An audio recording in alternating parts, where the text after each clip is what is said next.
On security, the United States and Kenya are already strong partners, and today we reaffirm that we stand united in the face of terrorism.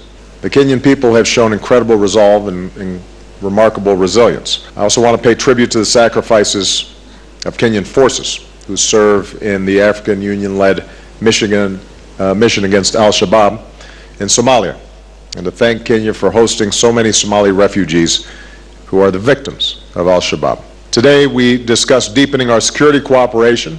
As part of our security governance initiative, our governments signed an action plan yesterday in which we'll support Kenya's efforts to strengthen its judiciary, police, and border security. We also discussed broader efforts to counter violent extremism here in Kenya and around the world. All our nations are going to have to work together in order for us to be successful.